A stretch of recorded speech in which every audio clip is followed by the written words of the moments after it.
ETV YouTube channels లో మీ వ్యాపార ప్రకటనల కోసం ఈ నంబర్కి కాల్ చేయండి.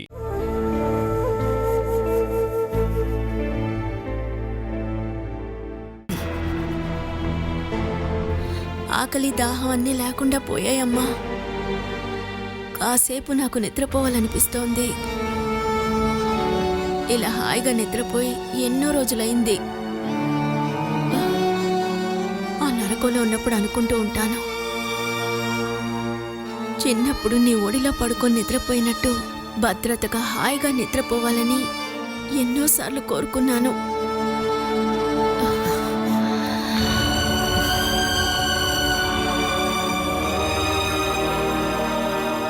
నానింకా రాలేదా? వచ్చారు. భోంచేసి బయటికి వెళ్ళారు. నువ్వు పడుకుని ఉన్నావు, అందుకే లేపలేదు. నేనొచ్చానని చెప్పలేదమ్మా? చెప్పాను, జరిగిందంతా చెప్పాను. చెప్పినా నన్ను చూడకుండా వెళ్ళారా? నాతో ఒక మాట కూడా మాట్లాడలేదు. ముందు నువ్వు వచ్చి భోంచేయి, నాన్నగారు సాయంత్రం వచ్చాక మాట్లాడు గాని. నా సమస్య అంత చిన్నదనుకుంటున్నావా? నా జీవితం ఒక నరకంలో నెట్టాక నాన్న ఇలా ఏం పట్టినట్టున్నారు? ఏదో అదృష్టం బాగుండి ప్రాణాలతో ఉన్నాను. ఇవాళ నా శవం వచ్చుంటే నాన్న ఇలా బయటికి వెళ్ళిపోయి ఉండేవారా? నువ్వు అనవసరమైన మాటలు మాట్లాడుకు. నీ తలరాతి ఎలా ఉంటే ఇందులో మా తప్పే ఉంది చెప్పు? ఈ విధంగానేగా అందరి పెళ్ళిళ్ళు జరుగుతున్నాయి. మనిషి హృదయంలో ఏముందో తెలియదు కదా. నువ్వలా మాట్లాడొద్దమ్మా. నన్ను చేసుకోబోయేవాడు ఎలా ఉంటాడో నీకు తెలుసా అమ్మా? తెలీదు కదా. నాన్నగారికి తెలుసమ్మా. నాన్నగారు బాగా ఎంక్వైరీ చేసి ఉంటారని అనుకున్నాను. కూతుర్ని ఎవరికిచ్చి పెళ్లి చేయబోతున్నావో నాన్నకి మాత్రం తెలిస్తే చాలా? నువ్వు తెలుసుకోవాలి కదా. నాన్న గుణం నీకు తెలుసు కదా. నాన్న అజాగ్రత్త వల్ల ఎన్ని నష్టాలు ఏర్పడ్డాయి. కూతురు పెళ్లి విషయంలో ఇలా జరుగుతుందని మీరు ఆలోచించాలి కదా. నేను నేరుగా వెళ్ళి విచారించుండాలా బాలా? ఎవరినైనా కనుక్కోమని పంపించాల్సింది. అజయ్నైనా పంపించాలని నీకు అనిపించిందా? ఒక చీర కొనేటప్పుడు నువ్వేం చూస్తావు? ఎక్కడైనా చిరిగిందా, దారాలు బాగున్నాయా, కలర్ పోతుందా, అవన్నీ చూస్తావు కదా. ఒక పాత్ర కొన్నా కూడా దాన్ని తిప్పి తిప్పి చూస్తావు కదా. అది విరుగుందా, సొట్టుందా, బాగుందా, అన్నీ చూస్తావు కదమ్మా. మనుషుల్ని మనం అలా చూడగలమంటావా చెప్పు? నా విషయం కాబట్టే నీకు కనుక్కోవాలనిపించలేదా? నా స్థానం ఎప్పుడూ చివరే కదా. అజయ్కి మైగ్రైన్ వచ్చినప్పుడు మీరెంతమంది డాక్టర్స్ ఫోన్ నెంబర్స్ కనిపెట్టి తీశారు? ఆ టైంలో నాన్న వాణ్ణి తీసుకెళ్లారు కాదు కదా. ఏమిటి కారణం? నాన్న ఆ పని సరిగ్గా చేయలేరని నీకు తెలుసు. కానీ నీ కూతురికి ఒక పెళ్ళి అన్నప్పుడు నాన్న కావలసినవన్నీ చూసుకుంటారని నువ్వు అనుకున్నావు. ఎలాగైనా భారం తగ్గిపోతే చాలని నువ్వు కూడా అనుకున్నావు, అంతే కదా. ఇప్పుడు ఇదంతా నా తప్పంటావు, అంతే కదా. నీ భర్త గుణం అలా ఉంటే దానికి నేనేం చేయగలను? నా భర్త నేను వెళ్ళి తీసుకొచ్చానా? మీరందరూ కలిసి నేను ఒప్పుకోకపోయినా నా తల మీద పెట్టిన భారం అతనిలా నా భర్త అవుతాడు. నువ్విలా మాట్లాడొద్దమ్మా. నా పెళ్లి తొందరగా చేయమని నేను మిమ్మల్ని అడిగానా? చెప్పమ్మా. సరే, పెళ్లి చేయాలని మీరు నిర్ణయించుకున్నారు. అప్పుడైనా మీరు ఎవరినైనా పంపించి ఎంక్వైరీ చేసుండొచ్చుగా. అక్కడున్న వాళ్లలో ఎవరిని అడిగినా అతని గురించి ఖచ్చితంగా చెప్పేవాళ్ళు. నాన్న ఇలాగే అనుకుని ఉంటారు. ఒకవేళ ఇవన్నీ తెలుసుకుంటే బాలా అనే భారాన్ని దింపలేరుగా. అలా అనుకుని ఎవరితో చెప్పకుండా వదిలేసుంటారు. ఎవరైనా అలా చేస్తారంటే పగవాళ్ళు కూడా అలా చేయరు. మరి సొంత కూతురికి అలా ఎలా చేస్తారు? నాన్న నాకు చేస్తారు.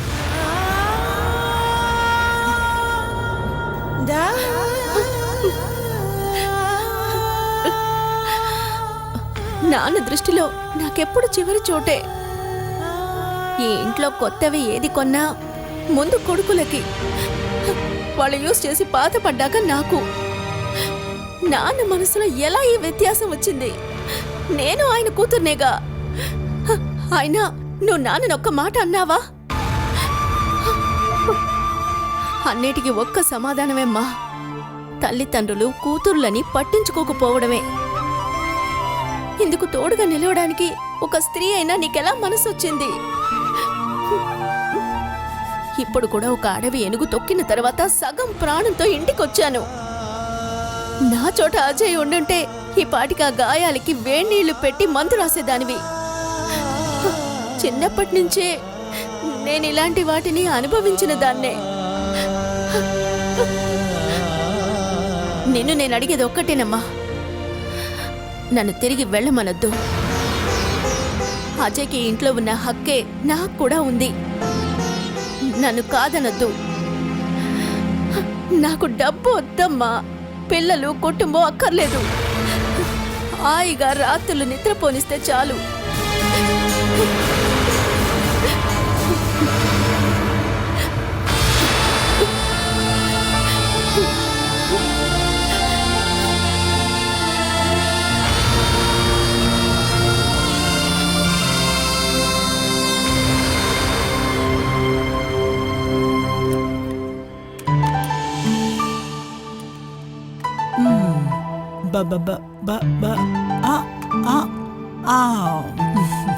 బాబు తినేసావా? మాయమ్మ బుజ్జుకొండ తినేసావా? Good bye.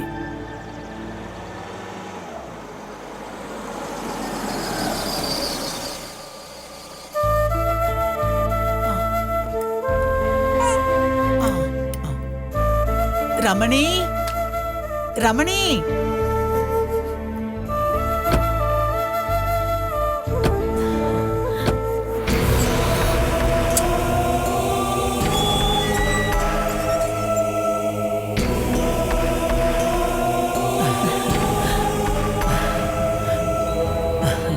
పెళ్లి కూతురు ఇలా తిరుగుతూ ఉంటే ఎలా? రేపే పెళ్లి. అనయ్య, ఏర్పాట్లు ఎలా జరుగుతున్నాయి? ఒక విధంగా జరుగుతున్నాయి. సరే, లోపలికి వెళ్దాం రండి. రా.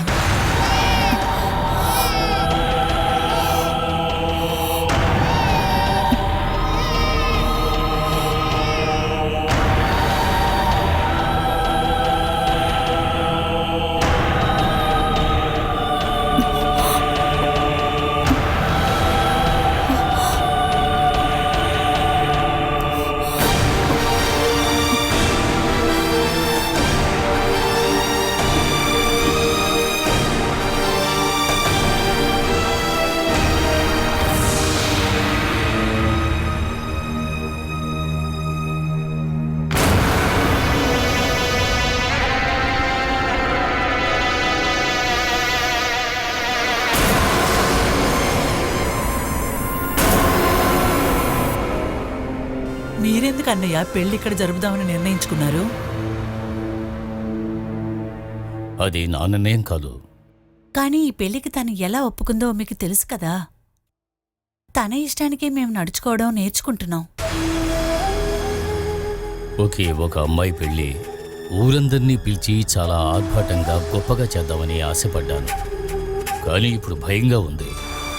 అందుకే ఇప్పుడు ఎక్కడే సింపుల్గా పెళ్లి చేద్దామని డిసైడ్ అయ్యాను. కోటీశ్వరుడైనా నీ గురించి గ్రాండ్గా అక్కర్లేదని చెప్పి సింపుల్గా తన కూతురు పెళ్లి చేసేశాడని అందరూ అనుకుంటారు కదా. మరి ఇప్పుడు నేను ఇంకేం చేయగలను? నువ్వే చెప్పు. మీకు బుద్ధి చెప్పేంత తెలివి నాకు లేదన్నయ్య. ఎన్నో విషయాల్ని దాచిపెట్టి చేసిన పెళ్లి పెద్ద ప్రమాదానికి దారితీస్తుందనే నా భయం. మాయమ్మ, తనిప్పుడు సూరజ్తో క్లోజ్గా ఉంటుందిగా. పెళ్ళైన తర్వాత తనలో మార్పు వస్తుందిలే. పెళ్లి నిశ్చయం జరిగిన దగ్గర నుంచి ఎప్పుడు ఏం జరుగుతుందో అని చాలా భయపడుతున్నాను. ఎప్పటి వరకు ఏ సమస్య లేదు. రేపు పెళ్లి కూడా జరిగితే ఆ తర్వాత మనశ్శాంతిగా ఉండొచ్చు. కనిందైతే మీ ఇద్దరే అయ్యుండొచ్చు. కానీ తన్ని కూతురుగా పెంచింది నేనే కదా. శమిలి మనసేంటో నాకు తెలుసు. ఒక పెళ్లి వల్ల తన బంధాన్నంతా తెంచుకుంటుందని నాకనిపించటం లేదు.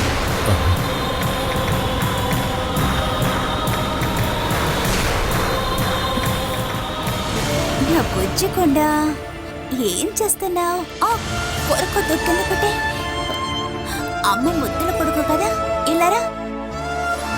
రా రారా రారా రా.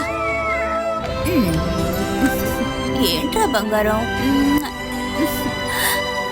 ఏం కావాలి?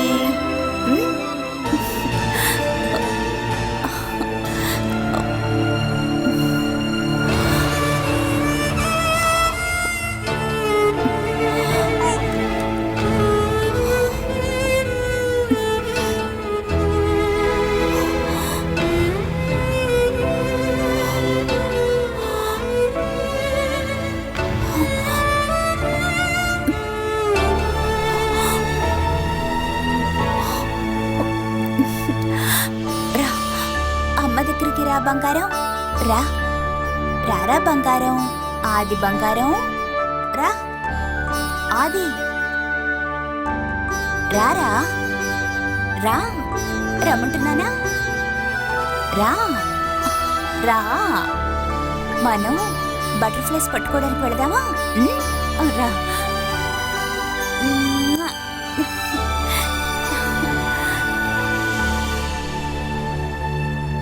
మా అమ్మ అబద్ధం చెప్పారా? వీడు లేచే ఉన్నాడు. ఇప్పుడు కాదు, నీకోసం ఈ మాయమ్మ చాలా రోజులుగా అబద్ధమే కదా చెప్తున్నాను. చెమిలి, నీ ఆశ ప్రకారం ఎన్ని రోజులు నీకు తోడున్నావు. ఒకే ఒక రిక్వెస్ట్, ఇక నుండైనా నువ్వు ఈ బిడ్డని నీ జీవితంలోంచి మర్చిపోవాలి జమిలి. మన డిమాండ్ అది కాదు కదా. మా ప్రాణం జీవితం అంతా నువ్వే కదా, నీ మంచి కోసమే కదా మేమిదంతా చేస్తుంది. అది నువ్వు అర్థం చేసుకోమ్మా. నాకు పెళ్ళేమీ వద్దు, మాయమ్మతో ఇక్కడే ఉంటారని మీతో ఎన్నిసార్లు చెప్పాను. అందుకంటే సులభమైన మార్గం నాకసలు ఇటువంటి అమ్మాయి పుట్టనే లేదనుకుంటాను. నీ నాన్న గురించి నీకు తెలుసు కదా. ఇలా చూడు, రేపే నీకు పెళ్లి జరగబోతోంది. ఇవాళ ఒకే ఒక్క రోజు ఈ బిడ్డను చూడొచ్చు, ఆడుకోవచ్చు. ఆ తర్వాత వీడి వల్ల నీ దాంపత్య జీవితంలో ఏదైనా సమస్య వచ్చినట్టయితే ఇక ఎప్పుడు నువ్వు జీవితంలో వీడి మొహం చూడలేవు.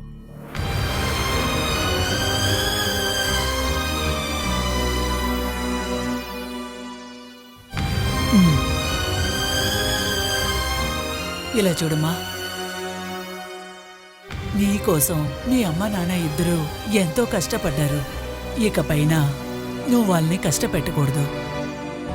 నీ అయిపోయిన జీవితాన్ని మనసులో మర్చిపోవడానికి ప్రయత్నించు. మనసుతోనూ ఒళ్ళుతోనూ నువ్వు ఒక కొత్త అమ్మాయిగా మారాలి. రేపు సూరజ్కి భార్య అయినాక మనసులో ఎలాంటి కలంకం ఉంచుకోకూడదు.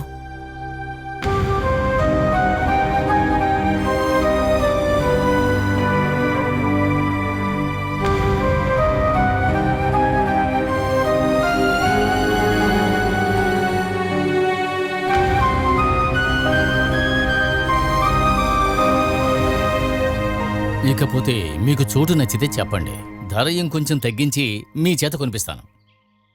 ఈ చోటు చాలా పల్లంగా ఉన్నట్టుంది. పల్లమేముందండి, 10 బళ్ళ మట్టిని తీసుకొచ్చి ఈ చోటుని మెరక చేసామంటే వారం తిరిగేలోగా డబుల్ రేటుగా అమ్మేయచ్చు. ఇదిగో చూడు, ధైర్యంగా అడ్వాన్స్ ఇచ్చేయి. నెల రోజుల లోపులో నేనే రేటు పెంచి అమ్మించేస్తాను. నేను మిమ్మల్ని వెతుకుంటే ఇంటికి వస్తున్నాను మావయ్య. ఏంటి విషయం? తర్వాత చెప్తాను. నేను ఒకసారి ఆలోచిస్తాను. మీరు త్వరగా నిర్ణయించుకోవాలి, లేకపోతే వేరే పార్టీ కొనేసుకుని రేపే చెప్తా. అది చాలు. మీరు వెళ్ళండి. మావయ్య, పెద్ద సమస్య అయిపోయింది. ఏంట్రా? ఆ బాలసుధ పొద్దునే పెట్టి తీసుకుని వెళ్ళిపోయింది. వేణుని, అమ్మని, నన్ను, సుమేష్ని జైలుకు పంపిస్తానని బెదిరించి వెళ్ళింది. ఓ, ఇంకా నయం, అందులో నా పేరు లేదు. కేసు అయితే మావయ్య పేరు కూడా వస్తుంది. ఈ పెళ్లి బ్రోకర్ మీరే కదా. ఓ, అయితే కేసు ముందు రానివ్వు. ఈ కేసులో ముఖ్యమైన దోషి నేనేనని ఇంకొకటి తిరుగుతూ ఉన్నాడు. బాలా వాళ్ళ అక్క మొగుడు మనోజ్. వాడికేంటి పని? తను అన్నస్థానంలో ఉన్నాడు కదా, అందుకనే నన్ను రోడ్డు మధ్యలో నిలబెట్టి ప్రశ్నలు అడిగాడు. ఏంటి అలా ఎలా మాట్లాడతాడు? ఇప్పుడు ఈ విషయం మీద వాడితో గొడవ పెట్టుకోకు.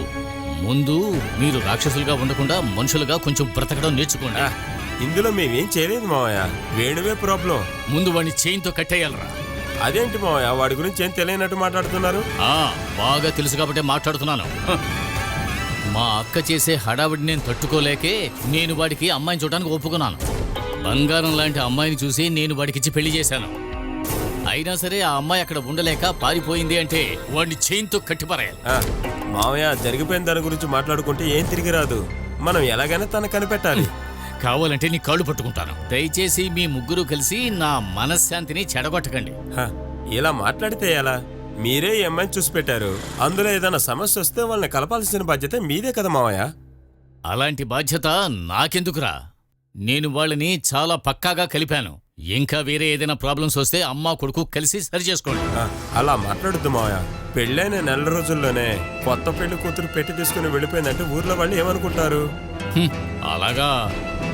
ఊరి వాళ్లకు భయపడే కుటుంబమా మీది? తను నా సొంత అక్కయ్య, మీరు తన పిల్లలు కాబట్టి అంత సహిస్తూ ఉన్నాను నేను. ఆ అమ్మాయిని అక్కయ్య కూడా తిట్టుంటుంది. ఏం జరిగిందిరా? అందరూ కలిసి అమ్మాయిని ఏం చేశారు?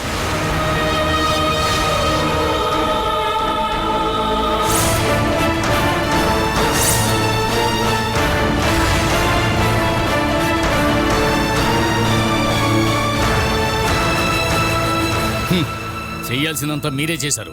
ఇక ఇందులో నేను చేయడానికి ఏముందిరా? మీరు తప్ప ఈ పనిలో మేము ఎవరూ తలదొరచలేం మావయ్య. చూడండి, తను ఏదైనా చేసిందంటే అందరం లోపలికి వెళ్ళిపోతాం. అయితే ఇది గుర్తుందన్నమాట. కేవలం నా అక్కయ్య మీద ఉన్న ప్రేమ వల్లే నేను మీ విషయాల్లో తలదూర్చాను. వేణు గురించిన నిజాలన్నీ దాచి అబద్ధాలు చెప్పి ఈ పెళ్లిని జరిపించాను. వాడు మారతాడేమో అనుకున్నాను. వాడు మారడ్రా. ఈ పెళ్లి చేసిన కారణంగా ఒక అమాయకురాలి ఉసురు నాకు జీవితాంతం తగులుతుందిరా. ఇలా చూడు, ఇక వేణు విషయంలో జోక్యం చేసుకుని ఇంకా చెడపెట్టి తెచ్చుకోవడం అవ్వదు కాదు. మీరే మమ్మల్ని వదిలేస్తే ఎలా?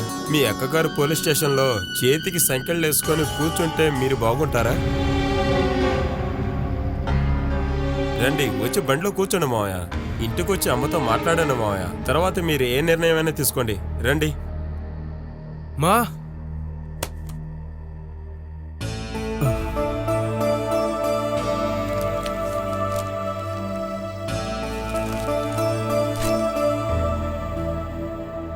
ఇదిగో హార్లిక్స్ అయిపోయింది అజయ్. ఇవి వట్టి పాలే. ఓ, నాకు కావాల్సింది అయిపోతే మాత్రం ఎవ్వరూ పట్టించుకోరు. బాల వచ్చింది. ఆ, నేను గొడవ పడి వచ్చాను, ఇక వెళ్ళను. ఓ, ఇంత త్వరగా నువ్వు గొడవ పెట్టుకున్నావా? ఇది అలాంటిది కాదు. నేనిక అక్కడ జీవించలేను. ఓ, చాలా బాగుంది. నువ్వు నాతో పోలీస్ స్టేషన్ వరకు వస్తావా? పోలీస్ స్టేషనా? ఎందుకు? నీకేమైనా పిచ్చా అక్క?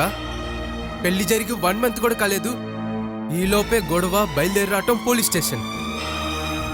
విషయం ఏమిటో కూడా నువ్వు ఇంతవరకు అడగలేదు. ఏ విషయమైనా నేను తెలుసుకోవాలనుకోవట్లేదు. పోలీస్ స్టేషన్, కోర్టు చుట్టూ నేను తిరగాలనుకోవట్లేదు.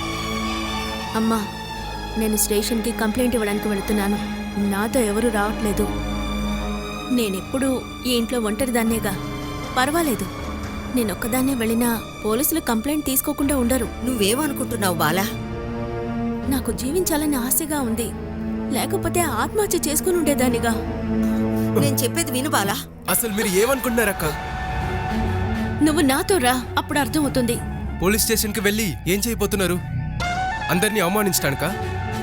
అజయ్, అడ్డు తప్పుకో. నీకు నాతో రావడం ఇష్టం లేకపోతే పర్వాలేదు, నన్ను అడ్డుకోవద్దు. మర్యాదగా చెప్పింది వినక్క, అదే నీకు మంచిది. నీ గురించి నువ్వేమనుకుంటున్నావు? నువ్వే చెప్పు, నేనెవర్ని? మనిద్దరికున్న బంధం ఏంటి? అది కూడా నీకు తెలియందే ఈ సమస్యలన్నిటికీ కారణం. నాకు తెలుసు, నీకే తెలీదు. అక్కనని కూడా చూడకుండా ఒక్కోసారి నోటికొచ్చినట్టు రావే పోవే అది ఇది అని మాట్లాడతావు. నీకోటి చెప్తాను విను. ఇప్పుడు నీకు నాకు ఉన్న సంబంధం ఆ వేణుగోపాల్ దృష్టిలో ఏమిటనేది నువ్వు వింటావా? వద్దు, అది చెప్పడానికి కూడా నాకు నోరు రావట్లేదు. బాలా, నువ్వు వెళ్ళలేకపోతున్నావు కదా. నేను రోజు ఈ మాటలు 100 సార్లు వింటున్నాను తెలుసా. నాన్న, అన్న, తమ్ముడు, బావ దగ్గర నుంచి అందరి మగవాళ్ళకి నేను భార్య లాంటి దాన్ని అని అంటున్నాడు.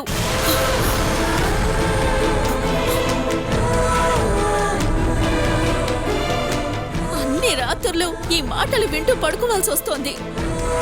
నువ్వు నా తమ్ముడివైతే వద్దు, ఒక మగవాడివైతే ఈ మాటలన్నీ విని నువ్వు కోరుకుంటావా? ఇందాక నువ్వేగా అడిగావు నాకు పిచ్చా అని. పెళ్ళయి 4 రోజులు కాకుండా ఈ గొడవలేంటి అన్నావు కదా. నువ్వు ఎంక్వైరీ చేసావా? మీ అక్కని పెళ్లి చేసుకోబోయేవాడు ఎలాంటి వాడు అని? నాన్న, అమ్మ, హరి అన్న ఉన్నప్పుడు నాకు ఆ ఆలోచనే రాలేదు. నీకు అనిపించదురా. అనిపించాలంటే అక్క మీద ప్రేమ ఉండాలి. కనీసం నేను ఒక మనిషినేనైనా గుర్తుండాలి. నేనిక్కడికి ఎందుకు వచ్చానో కూడా నువ్వు తెలుసుకోదలుచుకోలేదు. పెంపుడు జంతువుని పెంచి అమ్మేసేలా కసాయివాడి చేతిలో పెట్టినట్టు నన్ను అతని చేతిలో పెట్టి అప్పచెప్పేశారు కదా. వాళ్ళని తీసుకెళ్లి తొక్కినా సరే, కాలవలో ముంచేసినా సరే, ఏవైనా చేయడానికి లైసెన్స్ ఇచ్చే కదా నన్ను అతనితో పంపించారు.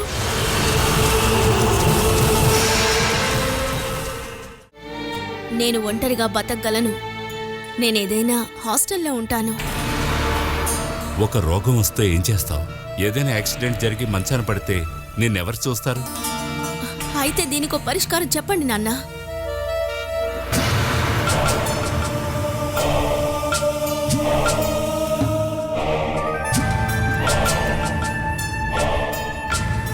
అతను ఎలాగో తిరిగి పూణేకి వెళ్ళిపోయాడు కదా.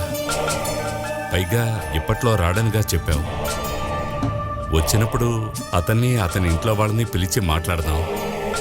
ఏదైనా పరిష్కారానికి ప్రయత్నిద్దాం. నాన్న, అలా తీర్చగలిగే విషయం కాదిది. ఇదొకలాంటి మానసిక రోగం. వాళ్ళింట్లో వాళ్ళు వీలైనంత వరకు చూశారు. పరిష్కారం లభించక వీళ్ళు చేసిందే పెళ్లి. ఆ కాలంలో మానసిక రోగాలకి కన్యస్త్రీలని బలిస్తారని విన్నాను. ఇతని మానసిక రోగానికి ఎవరో కనిపెట్టిన బలిమేకనే నేను.